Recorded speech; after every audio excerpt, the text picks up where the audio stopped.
사연의 신. 결혼 생활 35년 내내 속만 썩이던 남편은 어느 순간 집에 눌러앉기 시작했습니다. 일주일 중 이틀 이상 집에 들어온 적이 없었던 사람, 생활비 한 번 받은 적 없어 억척스럽게 살았습니다. 아이들이 어렸을 땐 더 할 수 있는 게 없었어요.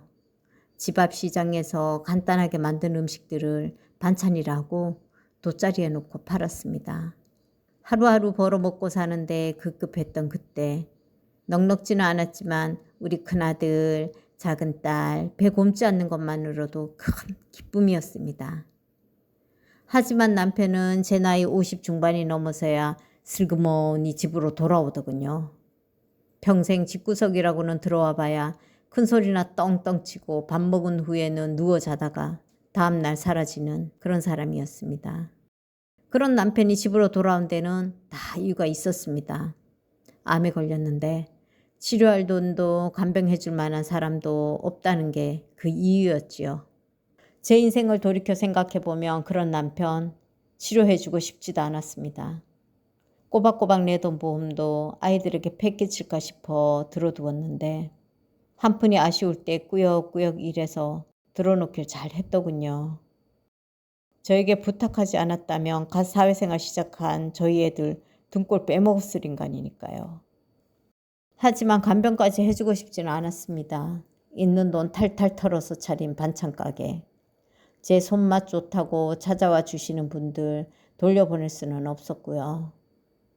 보험사에 청구해서 나오지 않는 돈만 대주고 혼자 치료하라 했습니다. 이것도 나중에 저희 아이들이 그래도 애비라고 돌아가신 후 마음 아플까봐 그래줬습니다.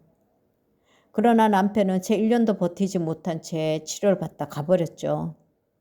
법적인 보호자로 자식으로 장례 치러주면서 누구도 우는 사람은 없었습니다. 저마저 애정도 없이 미움만 남았는데 애들이라고 뭐 다를까요? 그냥 저희 보고 와주시는 손님들에게 감사해 극진히 대접했을 뿐이죠. 그래도 법적으로 남편이었고 심적으로 파탄난 관계였지만 배우자로서 정리해야 할 것들이 꽤 있더군요. 빚밖에 남아있지 않은 사람이라 유산 상속은 포기하고 치웠습니다. 들어뒀던 보험금이나 받고 사망신고하고 평소와 다를 바 없이 지내고 있었습니다. 가게에서 한참 바쁘게 반찬을 만들고 있는데 아들에게 전화가 오더군요. 응, 아들, 왜? 엄마가 부탁한 가족관계증명서 떼러왔는데 내 밑으로 누가 더 있는데? 다짜고짜 그게 무슨 소리야. 알아듣게 말해봐. 엄마 기준으로 가족관계증명서 발급받으라며. 그래서 보니까 누나랑 나 외에 자식이 더 있는 걸로 나온다니까? 예, 규호야. 엄마 무슨 말인지 하나도 모르겠어. 이따 집에 와서 얘기하면 안 될까? 아들 이야기를 듣는데 손이 벌벌 떨렸습니다. 그 후로 아들이 뭐라고 더 이야기를 했는데 귀에 들어오지 않았어요. 만들어 놓은 반찬만 다 팔고 가자. 그렇게 생각하며 버티고 앉아 있는데 무슨 정신이었는지 모르겠더라고요. 가게 문을 일찍 닫으려 하는데 첫째인 딸 서희가 저를 데리러 왔습니다. 아무 말 없이 차에 앉아 저를 기다리는데 규호에게 무슨 말을 듣고 제가 걱정이 되어서 온 것 같았습니다. 저도 차마 딸에게 무슨 말을 해주어야 할지 모르겠더군요. 우선은 집에 들어갔고 심각한 표정의 아들이 저를 기다리고 앉아 있었습니다. 며느리도 함께요. 저희는 모여 앉아 한참을 서류를 들여다보았습니다. 분명 첫째인 서희, 둘째인 규호, 아래로 김민호라는 사람이 똑똑히 적혀 있더군요. 어머니, 예전에는 이렇게 황당한 경우 많았대요. 너무 걱정하지 마세요. 그러냐? 네가 좀 알아봐 줄래? 언니, 규호 씨, 어머니 걱정하시게 왜 이렇게 심각해요? 변호사 친구에게 물어볼게요. 걱정 말아요. 명문대 나와 똑똑한 며느리는 곧장 친구에게 전화를 걸며 집을 나섰습니다. 아들은 답답한지 담배를 태우러 며느리를 따라 나가더군요. 불안함이 가시지 않았던 저는 슬며시 딸을 바라보았습니다. 딸 역시 저와 같은 생각을 하는지 초조한 기색이 역력하더군요. 딸은 바닥에 놓여있던 서류를 가지고 가 자세히 들여다보았습니다. 엄마, 아빠 끝까지 우리한테 이렇게 뒤통수 때리고 간 거면 어떡하지?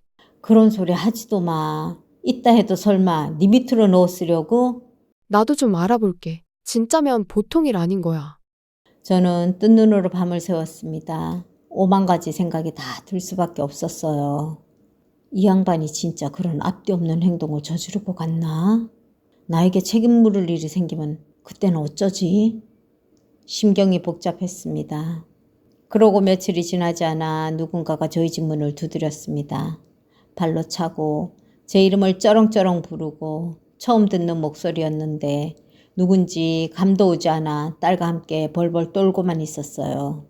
그래도 딸이 경찰에 신고도 하고 제 동생에게 전화도 했더군요. 얼마 지나지 않아 경찰이 도착하고 신혼집에 있었던 아들과 며느리도 헐레벌떡 달려왔습니다. 큰엄마, 저예요. 저 민호. 네? 저는 총각을 처음 보는데. 민호? 엄마, 얼마 전에 서류에 있었던 그 사람 아냐? 밑도 끝도 없는 상황에 당황스러웠습니다. 일단 경찰이 출동했는데 할 수 있는 일이 없으니 돌아갔고요. 저희는 그 민호라는 사람을 집에 들여 이야기를 나누어 봤습니다. 계속 아버지가 학비를 내주고 계셨는데 연락이 없더라고요. 알고 보니까 돌아가셨던데. 그래서 지금 뭐 어쩌자고 찾아온 겁니까? 보니까 누나랑 형은 집도 있고 차도 있고 잘 사시는 모양인데 제 목도 주셔야죠. 저기요, 아빠 유산은 빚밖에 없었어요. 한 푼도 줄 게 없다고. 그건 다 엄마가 해주신 거고요. 당신한테 갈 거 하나 없으니 꿈깨요. 법적으로 제가 큰엄마 아들인데 해봐야 아는 거죠. 그럼 제 할 말은 마쳤으니 가보겠습니다.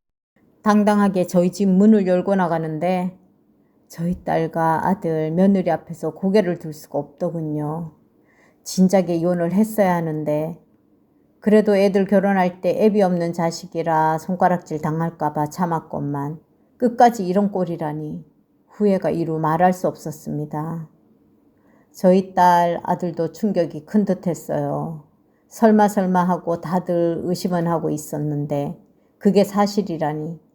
자칫하면 제가 일구어온 것들을 나눠줘야 할 수도 있는 상황이었습니다. 어머니, 사실 제가 친구에게 예약을 해뒀어요. 무슨 예약? 다들 불안해 하셨잖아요. 주말에 변호사 사무실 같이 가봐요. 옳게, 진짜 고마워. 비용은 내가 낼게. 아니에요. 일단 상담 예약만 해놨으니까 후일은 차차 결정해요. 저희는 며느리의 친구가 다니고 있다는 변호사 사무실에 가봤습니다. 기가 막히는 상황이었지만 남편의 아이를 낳은 여자를 상대로 상간소송은 할 수가 없다고 하더군요. 시간이 너무 오래 지난 탓이었습니다. 심지어 호적에 올라와 있으면 제 재산까지 나누어야 할 수도 있는 상황이었습니다. 유류분은 남은 게 없어 청구할 수가 없지만 나중에 제가 죽고 난 후에 남겨진 우리 아이들 몫까지 뺏길 수도 있다고요. 걱정하지 마세요, 어머니. 일단 가족관계 등록부를 정정하시면 되니까요. 그럼 우리 어머니 호적에서 없앨 수 있는 거야? 그렇지. 일단은 유전자 검사를 해서 어머니 자식이 아닌 게 밝혀지면 가능해. 제가 도와드릴게요. 정말 고마워요. 우리 며느리의 친구니까 믿고 맡길게요. 저희는 그렇게 며느리의 친구에게 사건을 수임을 했습니다. 당연히 유전자 검사 결과 이민호는 제 아들이 아니었지요. 제 호적에서 없애는 정정신고를 신청할 수가 있었습니다. 그러자 이번에는 상간녀 본인이 김민호를 대동하고 찾아왔어요. 자신을 남편의 아내라고 밝힌 여자는 보험금이며 남기고 간 유산이며 제 몫이 있을 거라고 우기기 시작했습니다. 본인들만 홀랑 챙겨 먹고 나도 피해자예요. 피해자. 애는 덜컥 생기고 자기는 유부남이래고 내 몫은 돌려줘요. 미안하지만 나는 애 아빠한테 생활비 한 푼 받아본 적이 없습니다. 내 몫을 떼어갔다면 모를까. 그럼 그동안 번 돈은 그쪽이 다 받았겠네요? 왜 나한테 당신 몫을 찾습니까?